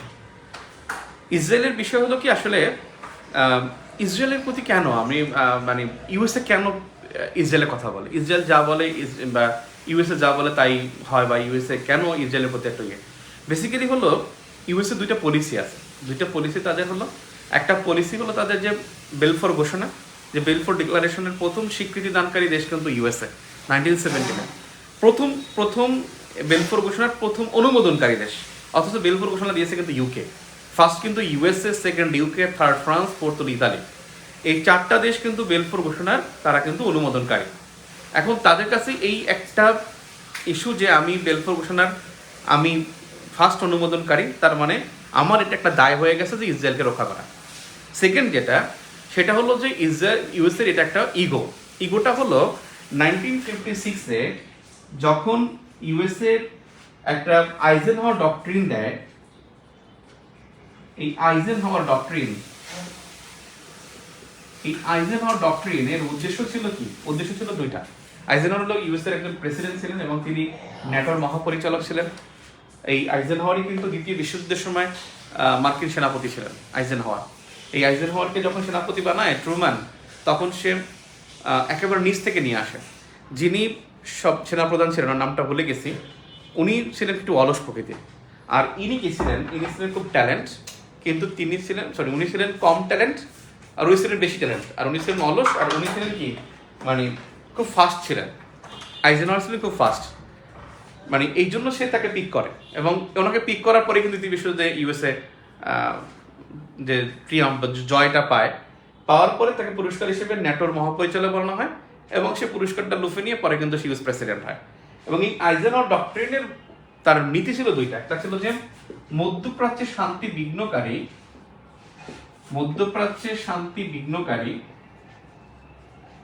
বিঘ্নকারীকে ইউএসএ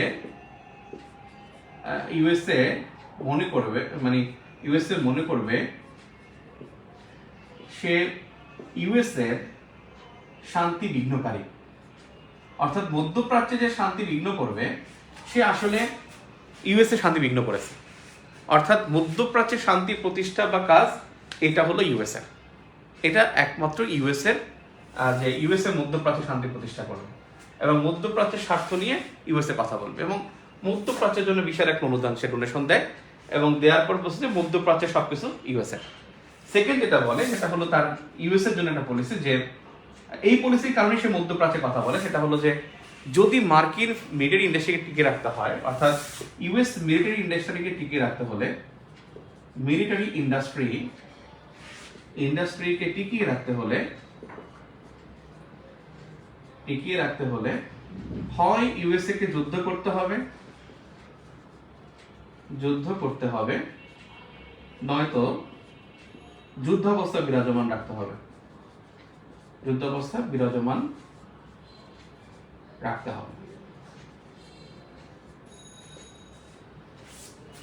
অর্থাৎ যুক্তরাষ্ট্রের মিলিটারি ইন্ডাস্ট্রিকে টিকিয়ে রাখতে হলে হয় যুদ্ধ করতে হবে নয়তো যুদ্ধাবস্থা বিরাজমান রাখতে হবে।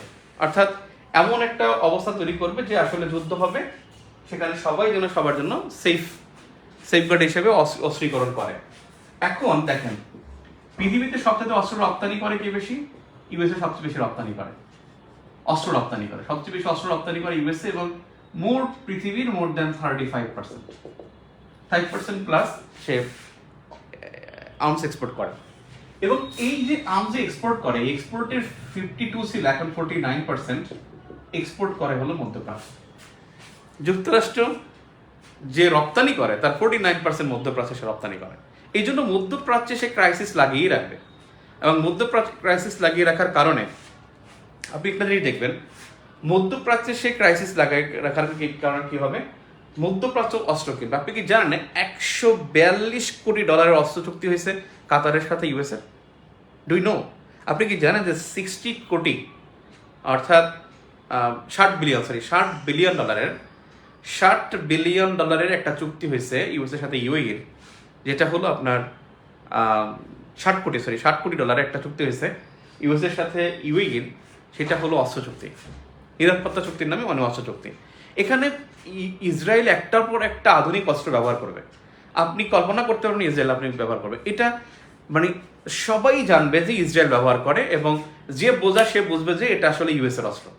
আয়রন ডোম ইসরায়েলের, এখন যুক্তরাষ্ট্র করতেছে গোল্ডেন ডোম। আপনি কি মনে করেন ইউএসএ এখন গোল্ডেন ডোম করতেছে আয়রন ডোম দেখে? নেভার। ইউএস এর অনেক আগেই থার্ড ক্ষেপণাস্ত্র ছিল। এই থার্ড ক্ষেপণাস্ত্র যে terminal high altitude area defence, এই যে থার্ড ক্ষেপণাস্ত্র এটা কিন্তু দক্ষিণ কোরিয়া বসিয়েছিল 2017 সালে। 2017 সালে সে থার্ড ক্ষেপণাস্ত্র বসাইছিল। থার্ড ক্ষেপণাস্ত্র আমি একটুখানি ক্লারিফাই করি, এটা ধরেন নর্থ কোরিয়া, এটা হলো সাউথ কোরিয়া, একটু খেয়াল করেন। এটা হলো ইউএসএ, এটা হলো জাপান, এটা জাপান, আর এখানে হলো মানে ওকিনাওয়া, ইউএসএ যে দ্বীপটা ওকিনাওয়া, এখানে হলো এই ওকিনাওয়া হলো এখানে 7ম নৌবহরের কেন্দ্র। ইউএসএ 7ম নৌবহরের কেন্দ্র। অর্থাৎ যুক্তরাষ্ট্রের যে 7টা নৌবহর 7টা মহাদেশে, মানে 7টা মহাদেশে, এটা হলো যে 1, 3 আর 7, এই 3টা হলো প্রশান্ত মহাসাগরে 3 দিকে, তারপর হলো 5 হলো 5ম নৌবহর হলো ভারত মহাসাগরে, 6ষ্ঠ আর দ্বিতীয় 6ষ্ঠ হলো আটলান্টিক মহাসাগরে, আর দ্বিতীয় 4র্থ হলো আটলান্টিক মহাসাগরে, 6ষ্ঠ হলো ভূমধ্যসাগরে। আমি আবার বলি, 1ম, 3য়, 7ম নৌবহর, এই হলো প্রশান্ত মহাসাগরে যুক্তরাষ্ট্রের, আর 2য়, 4র্থ এই 2টা হলো আটলান্টিকে, আর 5ম যে নৌবহর, ফিফথ যে ফ্লিট বা নৌবহর যেটাকে বলে, এটা হলো ভারত মহাসাগর, যেটা বাহরাইনের মিনাস সালামা দ্বীপের কেন্দ্র। 6th ফ্লিট যেটা হলো ভূমধ্যসাগরে। এইগুলো 5টা নৌবহর, 7টা নৌবহর। অনেকে মনে করে যে 7টা নৌবহর মানে 7টা জাহাজ থাকে, আসলে এগুলো রিজন হিসেবে ভাগ করা। এখন দেখেন, পৃথিবীতে গোল, এটা প্রশান্ত মহাসাগর, ঠিক এখানে কিন্তু ইউএসএ, এবং ইউএসএ কিন্তু যতটা চায়নাকে সে থ্রেটফুল মনে করে, তার চেয়ে বেশি কিন্তু সে নর্থ কোরিয়াকে ভয় পায়। ইউএসএ এখানে আরো মজার বিষয় হলো যে পৃথিবীটা একটা খুব মেকি, আপনার কাছে খুব খুব দেখবেন একটা কিছুই না, প্রত্যেকটা সংকটের পিছনে দায়ী হলো 3টা জিনিস: আর্মস, ট্রেড অ্যান্ড এনার্জি। এই 3টা আপনি দেখেন যত ক্রাইসিস আছে, তার ক্রাইসিসের মূলে কিন্তু এই 3টা, হয়তো আর্মস, নয়তো ট্রেড, নয়তো এনার্জি। এই 3টাকে দেন। আপনি দেখেন ইউক্রেন যুদ্ধ, আপনি কি মনে করেন ইউক্রেনকে কেন ইউএসএ এত সাপোর্ট দিচ্ছে? অথচ ন্যাটো সম্বন্ধে কিন্তু জেলেনস্কি একা দাঁড়াই থাকে, পেপার আসছে না, কথা বলে না। এখানে কেন $বিলিয়ন ইউএসএ দিচ্ছে? আপনি কি জানেন ইউএসএর সাথে চুক্তি হয়েছে একটা ইউক্রেনের, যে আগামী ইউক্রেনের এখানে 10 to 15 ইয়ার্স 25 ইয়ার্স, অর্থাৎ আগামী 10 থেকে 25 বছর পর্যন্ত এখানে যত খনিজ উত্তোলন হবে সব খনিজগুলো নিয়ন্ত্রণ করবে ইউএসএ। তার মানে এখানে এনার্জি ফ্যাক্ট, আর্মস ট্রেড, যত কিছু আছে তার বেসিক দেখবেন, যত ক্রাইসিস পৃথিবীর, এই তিনটার মধ্যে একটা। নর্থ কোরিয়াকে এখন ইউএসএ সবচেয়ে সন্ত্রাসী রাষ্ট্র বলে, কারণ নর্থ কোরিয়া ইউরেনিয়ামটা ইউএসএর কাছ থেকে কিনে না, ও তো ইউরেনিয়ামটা কিনে রাশিয়ার কাছ থেকে, ও তো ইউরেনিয়ামটা কিনে চীনের কাছ থেকে। এই জন্য ইউএসএ বলে যে মানে নর্থ কোরিয়া যে টেররিস্ট ন্যাশন, কারণ ও তো ইউরেনিয়ামটা ওর কাছ থেকে কেনে। ও তো বলে যে ভাই তুই নিউক্লিয়ার ওয়েপন বানা, তো তুই ইউরেনিয়ামটা আমার কাছ থেকে নে। যেদিন নর্থ কোরিয়া বলবে যে আমি ইউরেনিয়াম এখন থেকে ইউএসএর কাছ থেকে কিনবো, ইউএসএ পরের দিন বলবে যে absolutely north Korea is a moderate state, তখন দেখবেন নর্থ কোরিয়ার উপরে তার কিন্তু স্লোগানটা চেঞ্জ হয়ে যাবে। এখানে দেখেন এই জায়গা থেকে এই জায়গায় তার হলো 2000 কিলোমিটার দূরত্ব, এই জায়গা থেকে নর্থ কোরিয়া থেকে ওকিনাওয়া, যেখানে মার্কিন সপ্তম নৌবহরের কেন্দ্র। যে নৌবহরটা আগে ছিল পার্ল হারবারে, এখানে হাওয়াই দ্বীপপুঞ্জের এখানে পার্ল হারবারে ছিল। জাপান ধ্বংস করার কারণে জাপানেরই ওকিনাওয়া নিয়ে 1943-তে এখানে সপ্তম নৌবহরের কেন্দ্র করা হয়েছে। এখন যখন নর্থ কোরিয়া এই তোয়েপেদং 1 ক্ষেপণাস্ত্রটা তৈরি করে, এই তোয়েপেদং 1 ক্ষেপণাস্ত্র যেটা 5000 কিলোমিটার দূরে আঘাত আনতে সক্ষম, তখনই ইউএস এর মাথা গরম হয়ে যাবে। এই তো 5000 কিলোমিটার দূরত্বে, আমার তো 2000 কিলোমিটারের মধ্যেই তো এখানে 2000 থেকে 2400 কিলোমিটারের দূরত্ব হলো ওকিনাওয়া, তার মানে এটা তো আমার ধ্বংস করে দিবে। তখন সে কি করছে, এখানে এই থার্ড ক্ষেপণাস্ত্র বসিয়েছে। এই থার্ড হলো এবিএম, এন্টি ব্যালাস্টিক মিসাইল। এটা হলো এমন একটা যেটা হলো ডিফেন্স, অর্থাৎ যেটা হলো আপনার প্রতিরক্ষা ক্ষেপণাস্ত্র। কি হয় প্রতিরক্ষা ক্ষেপণাস্ত্র? সে এখান থেকে পুরো লেজার রাইট এখানে শো করা। এই লেজার রাইট যখনই এখানে তৈরিপদন এক ক্ষেপণাস্ত্র যাবে, এই লেজার লাইট ওকে সিগন্যাল দিবে, ওখান থেকে উড়ে গিয়ে ওটা আক্রমণ করার আগে আকাশে ধ্বংস করে দিবে। এই যে ক্ষেপণাস্ত্রের যুদ্ধ, এটাকে বলা হয় স্টার ওয়ার বা তারকা যুদ্ধ। এই স্টার ওয়ার বা তারকা যুদ্ধ যেটা হলো ক্ষেপণাস্ত্রের যুদ্ধ, এবং যেটা মানে ইনভেন্টই করছে ইউএসএ। এবং সেই ইউএসএ, আপনি কি মনে করেন যে সেই ইউএসএ ইসরায়েলের আয়রন ডোম দেখে গোল্ডেন ডোম বানাইছে? এটা কখনোই বিশ্বাস করা যাবে না। এখানে বেসিক্যালি ওর অনেক আগেই এই প্রতিরক্ষা ক্ষেপণাস্ত্রগুলো আছে। বেসিক্যালি ও চায় যে এটা বিশ্বাস করুক যে ইউএসএ যার বন্ধু হয় তার পাওয়ার কখনো কমে না। এই জন্য সে ইসরায়েলের যত শক্তি আছে, সে যদি অস্ত্র না থাকে, ইসরায়েল যদি বলে আমি কিনবো না, আমার কাছে টাকা নাই, ও ইচ্ছা করে টাকা দেবে। কারণ ও বুঝাবে যে ইসরায়েলের পাওয়ার মানে এটা ইউএসএর পাওয়ার, সারা বিশ্ব এটা দেখবে যে ইউএসএর হাত আছে বলে ইসরায়েল এখনো সবকিছু পারতেছে। এই জন্য ইসরায়েল থামতে চাইলো, ইসরায়েল থামতে দিবে না ইউএসএ বলো তুমি যে আগাও, কারণ এটা আমার পাওয়ারটাকে শো করতে সে চাইবে। এখানে বিষয় হলো যে আপনি দেখবেন নতুন নতুন অস্ত্র ইসরায়েল তৈরি করে নিয়ে আসবে, এবং এই অস্ত্রগুলো কার? এই অস্ত্রগুলো ইউএসএ। এবং আপনি এটা বিশ্বাস করেন যে এখানে ইউএসএ এত ক্ষেপণাস্ত্র বানায়, এটা ওটা বানায়, এটা আমার জানা দরকার আছে? ও তো জাস্ট এটাকে শো করে যে if you are strike me first then you will strike harder, এবং I have second strike capability, এইটা ইউএসএ শো করে। এবং এই জন্য সে কিন্তু একটার পর একটা ক্ষেপণাস্ত্র তৈরি করে এবং সে থ্রেটগুলো ক্রিয়েট করে থাকে। এবং সারা বিশ্বে যত যুদ্ধ অবস্থা বিরাজ করবে, যত যুদ্ধ হবে, সে তত বেশি এখানে কি অস্ত্র বিক্রি করতে পারবে। কারণ আপনি কি চাইবেন? আপনার কাছে AK-47 থাকলে আমি কি আপনাকে 303 রাইফেল নিয়ে আপনাকে যুদ্ধ করবো? আমারও তো AK-47 লাগবে। সেটার স্টোর ইউএসএ, এখন ওর কাছ থেকে আমি নেব। এবং ও জানে যে যুদ্ধে যত আধুনিক অস্ত্র হবে এবং ওর তত কি হবে, লাভ হবে। আরেকটা জিনিস হলো যে রাশিয়া কেন যুদ্ধ করে, একটা ফ্যাক্ট আছে না? একটা জিনিস মনে রাখবেন, যখন দুইটা যুদ্ধ হবে, দুইজনের মধ্যে যুদ্ধ হবে, যুদ্ধ কিন্তু কখনো শক্তি দিয়ে জয়লাভ করা হয় না। যুদ্ধের মধ্যে কিছু ইথিক্স থাকে, কিছু ইথিক্স থাকতে হয়, কিছু নর্মস বিহেভিয়ার থাকতে হয়। যুদ্ধের একটা নিয়ম আছে। এখানে যুদ্ধের একটা নিয়ম আছে যে আপনি যদি কখনোই এইটা চিন্তা করেন যে আপনি যুদ্ধে যখনই ক্রাইম করবেন, তখন আপনি কখনো উইন হবেন না। যিনি উইন হবে সে কিন্তু ক্রাইম করবে না। যুদ্ধের এটাই নিয়ম। যুদ্ধের ক্রাইম কি? আপনি যদি এখানে রেপ করেন, আর্সন করেন, আপনি এখানে সিভিলিয়ান পিপলদের মারেন, আপনি চিলড্রেনদের মারেন, আপনি অ্যাবিউজ করেন, আপনি এগুলো কিন্তু আপনার কি হবে না, যুদ্ধে কখনো উইন হওয়া যায় না। এই জন্য অনেক কিছু হারিয়েও অনেক শক্তিশীল। আপনি কি জানেন, in 1971 Pakistan was the second biggest middle powerful country in the world, এবং তার সাথে কিন্তু ইউএস এবং চায়না ছিল। বাট পাকিস্তান কি ডিফিটেড, পাকিস্তান কিন্তু ওয়াজ ডিফিটেড, পাকিস্তান কিন্তু হেরেছে। কেন হেরেছে? পাকিস্তান হেরেছে কিন্তু ইথিক্সের কারণে। বাংলাদেশ ইথিক্যালি কি ছিল, স্ট্রং ছিল, যে কারণে তারা এখানে হেরেছে। আপনি বলবেন যে ইন্ডিয়া ইন্টারফেয়ার করছে, আপনি রাশিয়া ইন্টারফেয়ার করছে, রাশিয়া কি আমাদের সৈন্য পাঠাইছে?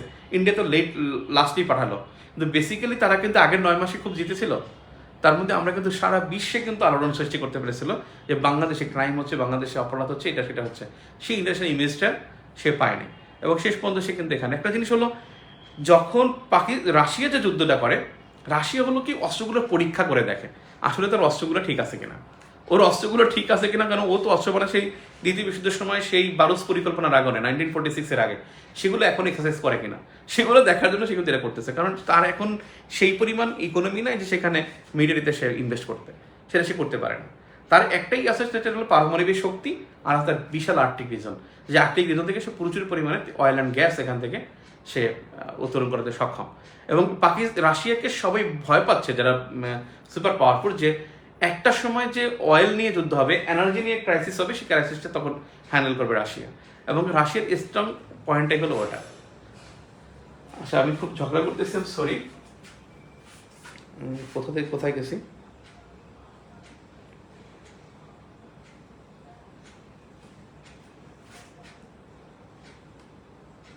$142 বিলিয়ন, বিলিয়ন নাকি কোটি? 142 বিলিয়ন হতে পারে, কোটি দেখছি না বিলিয়ন দেখছি আমার খেয়াল নাই। অনেক question so far. Okay, thank you, আজকে এ পর্যন্তই থাকো। আল্লাহ হাফেজ। থার্ড ক্ষেপণাস্ত্র যুক্তরাষ্ট্রে মনে রাখেন, ক্ষেপণাস্ত্রের যুদ্ধকে তারকা যুদ্ধ বলে বা স্টার ওয়ার বলে, মনে রাখেন।